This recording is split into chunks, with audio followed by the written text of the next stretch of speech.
Իվան ասեմ, որ գուցե մի քիչ թթու հնչի, բայց ես կարծում եմ, որ դու պիտի հպարտ լինես, որ դու նացիոնալիստ ես, ի տարբերություն նրանց, ովքեր քեզ որակում են, եւ որովին հպարտ չլինեիր, եթե մասնով լինեիր։ Ինչպես շատ է, ովքեր այդպես որակում են։ Բացարձակապես ված չեմ զգում, որովհետեւ նացիոնալիստ տերմինը, ազգայնական տերմինը, այդպես չեմ ընկալում։ Ազգայնականը հատկապես հայերի պարագայում, հայկական ազգայնականությունը բավական տարբեր է մի շարք ուրիշ ազգայնականություններից։ Ազգայնականությունը մեր չի կարելի տարանջատել պարզ բնածին հայրենասիրությունից։ Ինչու՞, որովհետև հայկական քաղաքակրթությունը վերջին մի քանի հազարամյակների ընթացքում եղել է ինքնապաշտպանական դիրքերում, եւ ռազմական ինքնապաշտպանության, եւ մշակութային, եւ քաղաքական, եւ գաղափարախոսական, եւ հոգեվոր։ Մենք պաշտպանվել ենք, եւ մեր հայրենասիրությունը եւ ազգայնականությունը զուրվելով ստեղծել են հայկական ազգայնականության այդպիսի մի տարածք։ Այսինքն մենք չենք ճնշել այլ ազգերի եւ մեր ազգայնականությունը չի վերածել ազգայնանալության, այսինքն շովինիզմի, ազգայնանալությունը դա շովինիզմն է, ազգայնականությունը հայկական բացարձակապես դրական երևույթ է, այն ուղղված չէ այլ ազգերի ճնշմանը։ Շատ լավ, դա հետաքրքիր է, միշտ մենք խոսում ենք այդ մասին, որ այո, հայ ազգայնականությունը միայն վերաբերում է իր ազգի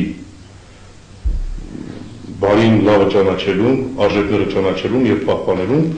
եւ հպարտանալու դրանով որպես ազգ, որպես նախնական գեր, որպես ուրեմն նախնական ազգ։ Շատ լավ, ուրիշին չի նվաճել, բայց միայն սա չի հարցը։ Այս ասածը բազմամյակների ընթացքում հայերը եղել են նվաճող, բայց ինչպիսի նվաճող։ Տարածվել են ամբողջ աշխարհում։ Այս լեռնաշխարհից այս ժողովուրդ, այս ազգը տարածվել է ամբողջ աշխարհում եւ ստեղծել է ազգեր։ Տարածել է ցիվիլիզացիա, քաղաքակրթություն, գնացել ինքը դարձել է ազգ։ Այսինքն սա է հետաքրքիր, իմիջիայլոց արտակի այդ դիրքը որ կա, շատ դուր եկավ Մովսեսյան արտակի,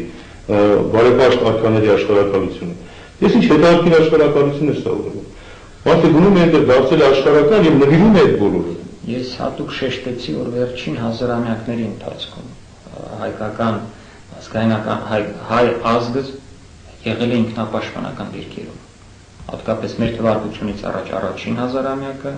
մեր թվարկության առաջին եւ երկրորդ հազարամյակները։ Ավելի վաղ շրջանի մասին մեզ հասած տեղեկությունները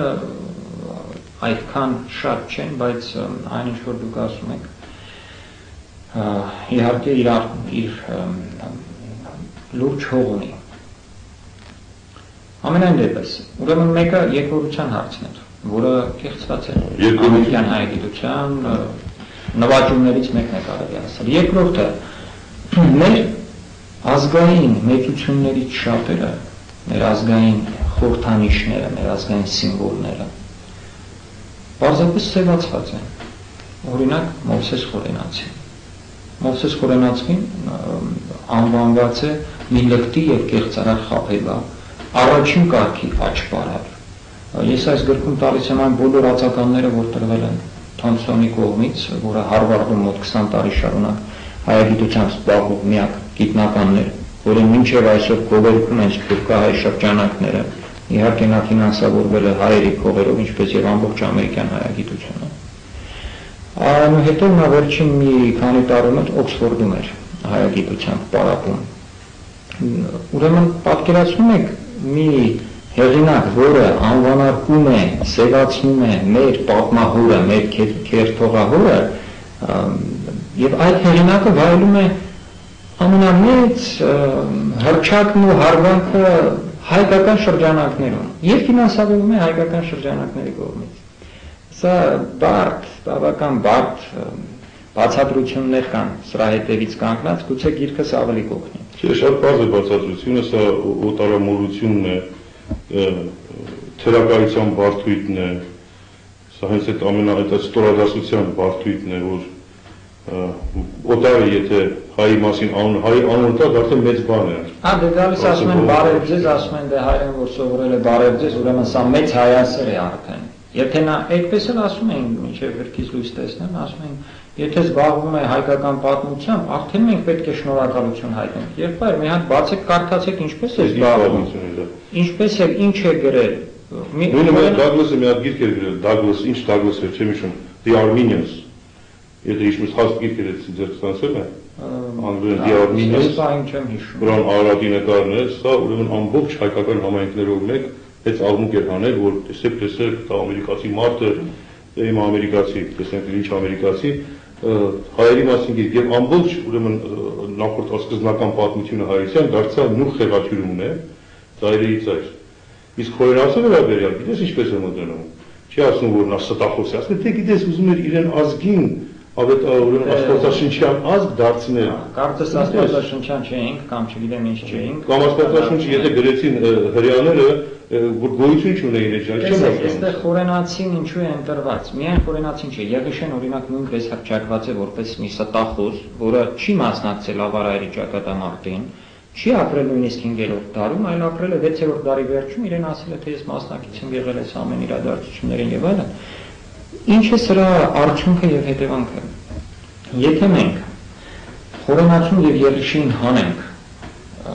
մեր պատմության սկզբնաղբյուրների շարքից որպես արժանահավատ աղբյուրներ, ինչպես անում են իրենք, ես կարող եմ այստեղ հատվածներ կարդալ, օրինակ Ռոբերտ Պետրոսյանը, որը ինագարցիոնի աշակերտներից մեկն է, հենց այդպես բարձր գրում է, ասում է ուսումնասիրելով 4-րդ դարի սպարապետության համակարգը Հայաստանում, ասում է, գիտեք ինչ, ես պետք է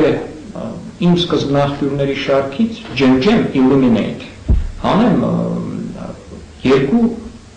աղբյուր, Մովսես խորենացու պատմությունը եւ Եղիշեի պատմությունը, որովհետեւ դրանք անարժանահավատ սկզբնաղբյուրներ են։ Ուրեմն տեսեք ինչ է ստացվում։ Ամենակարևոր աղբյուրները այդ հարցի վերաբերյալ Մովսես խորենացին եւ Եղիշեն հանում ենք, իհարկե մենք բան չենք հասկանա այլևս մեր պատմությունից։ Ավելին, օրինակի համար մի եթե բերեմ մի օրինակ, եթե մեկը ուսումնասիրի կոմունիստական շարժումը գիտնական եւ ասի թե գիտեք ինչ 1837 թվականին գրված մանիֆեստը կոմունիստական կուսակցության Մարքս Էնգելսի կողմից, թե չեմ հիշում հիմա որ թվականին գրված, այդ մանիֆեստը գրվել է ոչ թե այդ ժամանակ եւ ոչ թե հեղինակները Մարքսն ու Էնգելսն են, այլ գրվել է 1937 թվականին։ Հեղինակները Լեսիմովը Ստալինի հանձնարարությամբ գրել են, ավելի հարմար թիվ կընտրել։ Հասկանալի որ չենք հասկանա այդ կոմունիստական շարժման պատմությունը իրականում ինչպես է եղել։ Խորենացու պարագայում սա նշանակում է որ մենք չենք հասկանա թե մենք ով ենք ընդհանրապես։ Թե հայկական պետությունը երբ է ստեղծվել, հայկական բանակ ինչ թվականակի ունեցել, ինչ կառուցվածքի ունեցել, ինչ իրենից ներկայացնել, հայկական քաղաքակրթությունը որքանով է ինքնօրինակ եղել, յուրօրինակ եղել։ Եվ խորենացու պատմությունը դրվել է մեր ամբողջ պատմագրության հիմքում։ Հիմա եթե մենք այս հիմքը քաշենք հանենք տակից պատմագրության, ամբողջ պատմագրությունը փուլ է գալիս եւ դառնում է մի ինչ-որ կեղծ պատմություն, դառնում է ստրագոտրուգացի, դառնում է քո